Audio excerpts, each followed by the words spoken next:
बहुत समय पहले की बात है। राजगढ़ नाम का एक राज्य था। उस राज्य में हरिया नाम का एक गरीब मजदूर अपनी पत्नी सरला के साथ रहा करता था। हरिया बहुत मेहनती और ईमानदार था। वो लगातार मेहनत करता था, फिर भी उसके पास पैसों की कमी रहती थी, क्योंकि उसकी पत्नी को एक भयानक बीमारी हो गई थी, जिसके इलाज के लिए बहुत सारे पैसों की जरूरत थी। वो सुबह होते ही घर से निकल पड़ता और काम की तलाश करने लगता। जैसे ही उसे काम मिलता, वो काम करना शुरू कर देता। चाहे गर्मी हो या बरसात, वो कभी बैठता नहीं था। एक दिन वो काम करके लौट रहा था, तभी रास्ते में उसका दोस्त मंगरू मिल जाता है। राम राम हरिया भाई, बड़ी देर कर दी आज लौटने में। चेहरा क्यों उतरा हुआ है? क्या मालिक ने आज भी पैसे काट लिए? राम राम मंगरू। मालिक ने तो पूरे पैसे दिए, पर उन चंद रुपयों से क्या होगा। आज वैद्यराज घर आए थे, बोले कि सरला की बीमारी अब जड़ पकड़ चुकी है।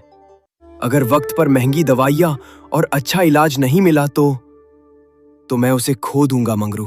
अरे भाई धीरज रखो। राजवर में तो वैसे भी काम की किल्लत है। यहाँ अमीर लोग काम तो पहाड़ जैसा लेते हैं, पर दाम चने के बराबर देते हैं। ऊपर से मजदूरी मांगने जाओ तो 4 दिन दौड़ाते हैं। यही तो रोना है। एक तरफ पत्नी की सांसें उखड़ रही हैं और दूसरी तरफ ये खाली जेब। समझ नहीं आता कहाँ जाऊं, किससे मदद मांगूं। देख भाई, एक रास्ता है। मैंने सुना है कि पड़ोस के राज्य जनकपुर में इन दिनों बहुत बड़े बड़े महल बन रहे हैं। वहाँ मजदूरों की भारी कमी है। सुना है वहाँ एक दिन की मजदूरी यहाँ के पूरे हफ्ते की कमाई के बराबर मिलती है। सच कह रहे हो मंगरू? अगर ऐसा है तो मैं आज रात ही निकल जाऊं। पर भाई, जनकपुर जाने का रास्ता तो... वही तो मुसीबत है हरिया। जनकपुर जाने का एक ही सीधा रास्ता है, कांतारा जंगल के बीचों बीच से। और तुम तो जानते ही हो उस जंगल के बारे में कैसी कैसी डरावनी बातें मशहूर हैं। वहां से जो एक बार गया वो कभी लौट कर नहीं आया। कांतारा जंगल? लोग कहते हैं वहां खूंखार जानवरों के साथ साथ कुछ ऐसी शक्तियां भी हैं जो इंसानों को भटका देती हैं। वहां तो दिन में भी सूरज की रोशनी जमीन तक नहीं पहुंचती। हाँ भाई, खतरा तो बहुत बड़ा है, इसीलिए तो लोग वहां जाने की हिम्मत नहीं करते। पर हरिया, याद रखना, बड़ी कामयाबी के लिए बड़ा रिस्क उठाना ही पड़ता है। या तो यहाँ बैठकर अपनी पत्नी को धीरे धीरे दम तोड़ते देखो, या फिर उस जंगल को पार करके जनकपुर पहुंचो और अपनी किस्मत बदल लो। तुम ठीक कह रहे हो मंगरू। सरला के बिना मेरा ये जीवन वैसे भी शमशान जैसा ही है। अगर उस जंगल में मेरी जान चली भी गई तो कम से कम मुझे ये मलाल तो नहीं रहेगा कि मैंने उसे बचाने की कोशिश नहीं की। मौत से डरकर हाथ पर हाथ धरकर बैठने से अच्छा है कि मौत का सामना किया जाए। ये हुई ना बात। कल सुबह होने से पहले निकल जाओ। अपने साथ बस एक कुल्हाड़ी और अपनी हिम्मत लेकर जाना। भगवान ने चाहा तो तुम जनकपुर भी पहुंचोगे और ढेर सारा धन लेकर सही सलामत वापस भी आओगे। शुक्रिया मंगरू। आज तुमने मुझे डूबते को तिनके का सहारा दे दिया। अब मेरा डर खत्म हो गया है। अब बस मुझे अपना लक्ष्य दिख रहा है।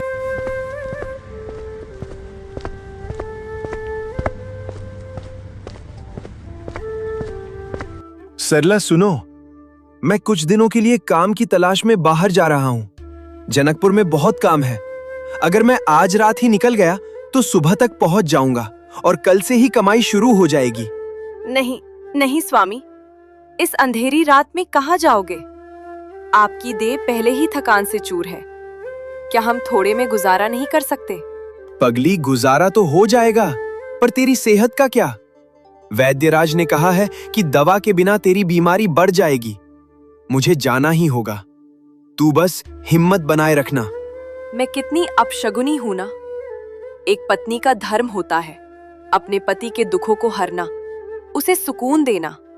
और मैं बिस्तर पर पड़ी पड़ी आपकी मेहनत देख रही हूं। मेरी वजह से आपको इस आधी रात को भयानक जंगलों के रास्ते जाना पड़ रहा है। काश मैं मर जाती तो आप आजाद होते। खबरदार, अगर फिर कभी ऐसी बात की। सरला, तू मेरी हिम्मत है, मेरी मजबूरी नहीं। तू ठीक हो जाएगी तो हम फिर से हंसेंगे। देख, तू घबराना मत। अगर रात को काम मिल गया तो मैं रात में भी मेहनत कर लूंगा ताकि जल्दी पैसे जमा हो जाए। सुनो, जब धूप निकले तो धीरे से उठकर थोड़ा आंगन में टहल लेना। लेटे लेटे शरीर थक जाता है। पड़ोस की काकी को बोल दिया है, वो तेरा ध्यान रखेंगी।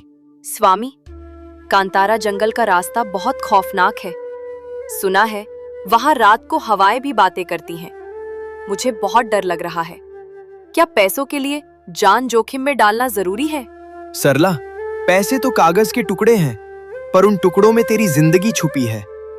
मैं मौत से नहीं डरता, मैं तुझे खोने से डरता हूं। बस एक बार मुझे जनकपुर पहुंच जाने दे, फिर देखना हम सब ठीक कर लेंगे। जाओ स्वामी, भगवान आपकी रक्षा करें। मैं आपका इंतजार करूंगी। हर सांस के साथ आपकी सलामती की दुआ मांगूंगी। रास्ता कठिन है और अंधेरा गहरा, पर सरला की सांसों से ज्यादा गहरा कुछ भी नहीं। हे ईश्वर, शक्ति देना। इतना सोचकर वो रात को ही घर से निकल पड़ा। वो चलता गया और थोड़ी ही देर में कांतारा जंगल के करीब पहुंच गया। उसके मन में एक डर था, लेकिन वो हिम्मत बनाकर जंगल में प्रवेश करता है। वो जंगल में थोड़ी ही दूर चला, तभी बारिश होने लगी। बारिश बहुत तेज थी। वो समझ गया, अगर रुका नहीं तो बीमार पड़ जाऊंगा। वो तुरंत एक पेड़ के नीचे रुक जाता है। कौन है? कौन इस आधी रात में मेरे एकांत को भंग कर रहा है? जो भी हो, सामने आओ। मैं किसी से डरने वाला नहीं हूं। मुझे काम पर जाना है। मेरी पत्नी बीमार है। अगर तुम्हें मुझे मारना है या खाना है तो पहले मेरी पत्नी को ठीक हो जाने दो। उसके बाद मैं खुद तुम्हारे सामने आ जाऊंगा। तब तक मुझे मत रोको। इतनी हिम्मत मैंने पहले कभी नहीं देखी। तुम सच में अपनी पत्नी से बहुत प्यार करते हो। हाँ, अगर उसके लिए मुझे यमराज से भी लड़ना पड़े तो मैं पीछे नहीं हटूंगा। अब बहुत हुआ, सामने आओ। मैं डरने वाला नहीं हूं। इतना सुनते ही वहां पर एक नागिन प्रकट हुई। हरिया, तू इस जंगल से गुजरने वाला पहला इंसान नहीं है, पर तू पहला है जिसने मरने से पहले अपनी पत्नी की बीमारी की बात की। तेरी इसी निस्वार्थ भावना ने मुझे रुकने पर मजबूर कर दिया। मुझे तुम्हारी बातों में कोई दिलचस्पी नहीं है। अगर तुम मुझे खाकर अपनी भूख मिटाना चाहती हो तो शौक से खाओ, पर मेरी एक विनती है, बस मुझे जनकपुर पहुंच जाने दो। मैं अपनी पहली कमाई घर भेज दूं ताकि सरला का इलाज हो सके। फिर मैं खुद लौटकर तुम्हारे पास आ जाऊंगा। मजदूरी करके तू चंद सिक्के कमाएगा हरिया, उससे बीमारी नहीं जाएगी। तेरी पत्नी को बचाने के लिए तुझे धन नहीं, औषधि चाहिए, और वो औषधि तुझे मैं दे सकती हूँ। तुम कैसे मेरी मदद करोगी? मैं इस जंगल की राजकुमारी हूँ, जिसे एक श्राप ने इस रूप में कैद कर दिया है। यहाँ से कुछ मील दूर पाताल घाटी में अमर कुंड है। उस कुंड का जल जादुई है। अगर तू वह जल ले आए तो उसकी एक बूंद से तेरी पत्नी की बरसों पुरानी बीमारी जड़ से खत्म हो जाएगी। और जब तू वह जल मेरे मस्तक पर डालेगा तो मैं इस नागिन की योनि से मुक्त होकर फिर से इंसान बन जाऊंगी। अमर कुंड?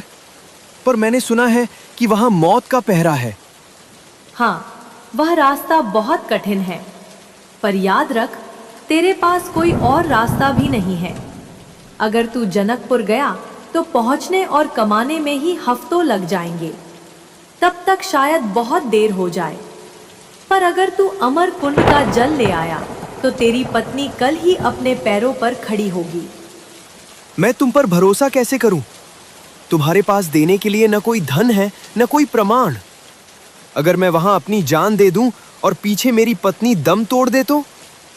मेरे पास देने के लिए इस वक्त कुछ नहीं है हरिया, सिवाय एक वादे के, एक राजकुमारी का वादा। मैं अपनी शक्ति से तुझे उस घाटी तक सुरक्षित पहुंचने का मार्ग दिखा सकती हूँ। तू खाली हाथ जाएगा, पर लौटेगा तो अपनी और मेरी दोनों की जिंदगी लेकर। ठीक है, मेरी सरला के पास वैसे भी समय नहीं है। मैं तुम्हारी शर्त मानता हूं।